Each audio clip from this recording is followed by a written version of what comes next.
દર વર્ષે આસો માસની શુક્લ પક્ષની પ્રતિપદા તિથિથી શારદીય નવરાત્રિનો પ્રારંભ થાય છે।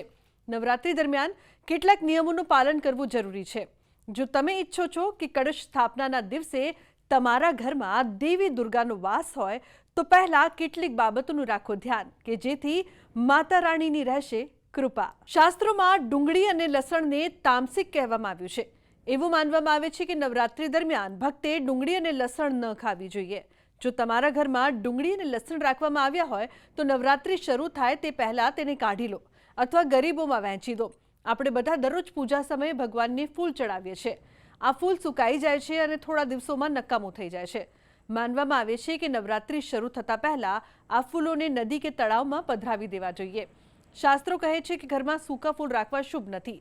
ઘરમાં તૂટેલી મૂર્તિ રાખવાથી નકારાત્મકતા કાયમ રહે છે। માટે તમારા ઘરમાં કોઈ દેવી દેવતાની તૂટેલી મૂર્તિ હોય તો તેને ઘરની બહાર કાઢી નાખો। નવરાત્રિ પહેલા ઘરમાંથી જૂના ફાટેલા જૂતા અને ચંપલ ફેંકી દો।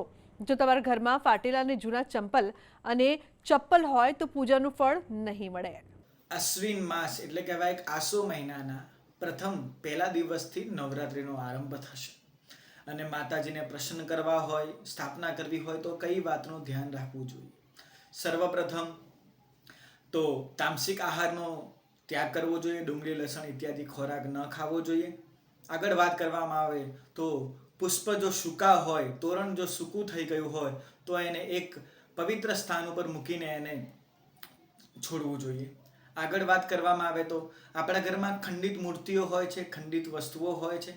ખાસ કરીને જ્યારે એ ખંડિત થઈ જાય તો એમાં નકારાત્મક શક્તિ પ્રવેશ કરે છે અને આપણા વિચારો ખરાબ થાય છે, માટે એને દૂર કરવું જોઈએ।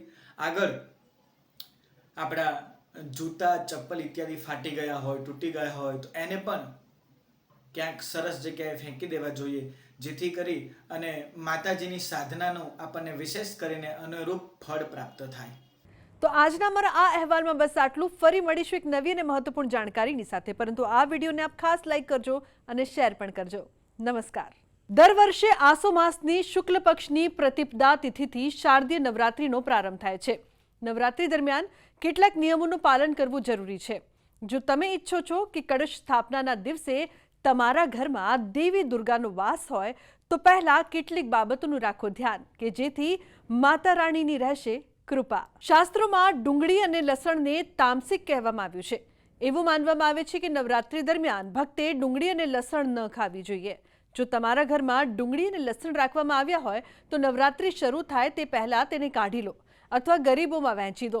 આપણે બધા દરરોજ પૂજા સમયે ભગવાનને ફૂલ ચડાવીએ છીએ। આ ફૂલ સુકાઈ જાય છે અને થોડા દિવસોમાં નકામું થઈ જાય છે। માનવામાં આવે છે કે નવરાત્રિ શરૂ થતા પહેલા આ ફૂલોને નદી કે તળાવમાં પધરાવી દેવા જોઈએ। શાસ્ત્રો કહે છે કે ઘરમાં સૂકા ફૂલ રાખવા શુભ નથી। ઘરમાં તૂટેલી મૂર્તિ રાખવાથી નકારાત્મકતા કાયમ રહે છે। માટે તમારા ઘરમાં કોઈ દેવી દેવતાની તૂટેલી મૂર્તિ હોય તો તેને ઘરની બહાર કાઢી નાખો। નવરાત્રિ પહેલા ઘરમાંથી જૂના ફાટેલા જૂતા અને ચંપલ ફેંકી દો। જો તમારા ઘરમાં ફાટેલા અને જૂના ચંપલ અને ચપ્પલ હોય તો પૂજાનું ફળ નહીં મળે। અશ્વિન માસ એટલે કહેવાય કે આસો મહિનાના પ્રથમ પહેલા દિવસથી નવરાત્રિનો આરંભ થશે અને માતાજીને પ્રસન્ન કરવા હોય, સ્થાપના કરવી હોય તો કઈ વાતનું ધ્યાન રાખવું જોઈએ। સર્વપ્રથમ તો તામસિક આહારનો ત્યાગ કરવો જોઈએ। ડુંગળી, લસણ ઇત્યાદિ ખોરાક ન ખાવો જોઈએ। આગળ વાત કરવામાં આવે તો પુષ્પ જો સૂકા હોય, તોરણ જો સૂકું થઈ ગયું હોય તો એને એક પવિત્ર સ્થાન ઉપર મૂકીને એને છોડવું જોઈએ। આગળ વાત કરવામાં આવે તો આપણા ઘરમાં ખંડિત મૂર્તિઓ હોય છે, ખંડિત વસ્તુઓ હોય છે।